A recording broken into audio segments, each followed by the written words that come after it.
Nii, sinu hääle saatefaktuur. Isegi võib-olla natukene madalam. Võtame.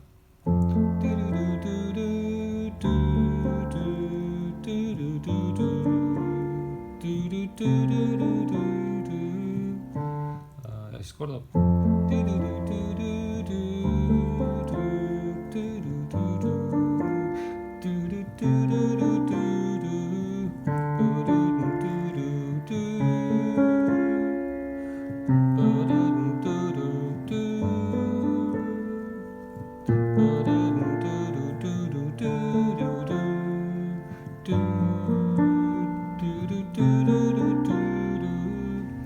Nii, ja nüüd räägin need akordid kohe ka üle. Hakkame F-mais pihta. See on nüüd samasugune nagu oli seal introski.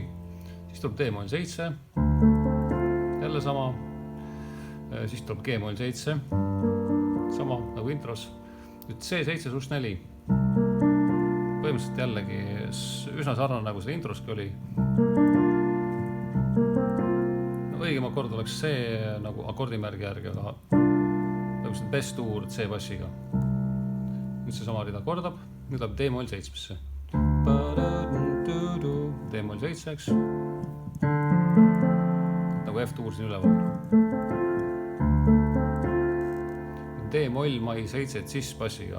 On selline. Ma ei hakka nagu rohkem kommenteerima siin. See on kummaline akord, sest et D-nooti siin meil üldse ei ole. Aga praegu ta on niimoodi. Siis tuleb D-moll 7 C-bassiga. Üles jääb D-moll. Ja alla jääb C-bass. Kokku ta moodustab D-moll 7. Ja siis tuleb G9.